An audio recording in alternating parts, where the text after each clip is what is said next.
Jason Lurz is running for election to Lake County Sheriff. The other candidates are incumbent Roger Hartman and fellow challenger Dan Wyatt. Each candidate will answer the same set of questions. You can compare their responses online at amazingmadison.com.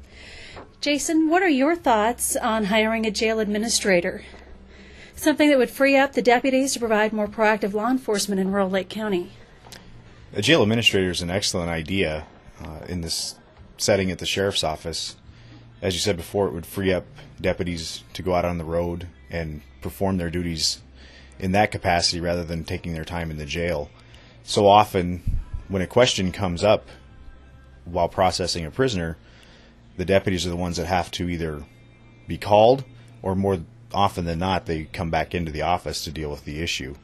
And if you had an administrator present at the jail, or one that could be contacted in the event something needed to be clarified or a question answered, that person would be available and able to clear up that problem without involving the deputies. As the dynamics of Lake County change, what do you see as the greatest areas of change the Lake County Sheriff's Office faces? Definitely the technology that's used to help fight crime. It's constantly evolving and changing, and I think that as the sheriff, you need to really keep up with those trends. And part of that goes to the budget process. I'm not a big fan of just going from year to year and hoping for the best. I think that those, especially the technology advances, need to be strategically planned for throughout the budget cycle, meaning looking ahead 4 or 5 years to the technology needs of the department.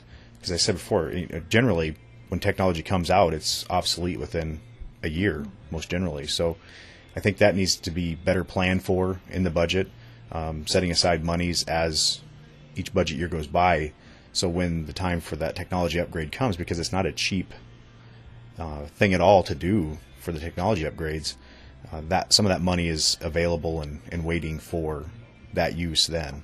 Okay. And final question. Suppose one of your deputies sees an individual drinking to excess and getting behind the wheel of a vehicle. At what point would you expect intervention? Well, that's an interesting question, especially given the current climate between the Madison Police Department and the Fire Department. There's been a lot of speculation as to what happened there, and that will all come out in the court records as to what actually happened. But I guess at what point does the public expect their officers to intervene? I don't feel that officers should be held to the standard of mothers for people, or people need to take responsibility for their own actions and not necessarily expect that their law enforcement be the responsible party here.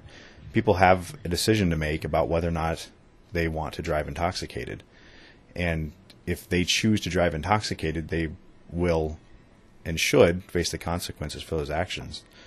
I don't feel that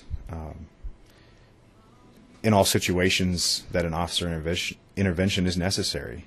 Certainly there are those circumstances where it does happen and has happened, but by and large, again, I don't feel that that's necessarily the role of a law enforcement officer. Just based on the title of his job, law enforcement, that's what you're there for, and you're there to serve the public's best interest. And I don't know that by constantly being around the bars and watching for people that are driving intoxicated, if that necessarily serves the best interest of the public. I think the deputies have more important things to be doing out and about in the county, rather than being tied to one particular area and trying to be, again, for lack of a better term, mothers to those that aren't responsible enough to exercise caution when they've been drinking. Okay. Thank you very much. Thanks to candidate Jason Lurz for Lake County Sheriff. You'll hear more from him and all of the other candidates October 28th at the Madison Chamber of Commerce Forum.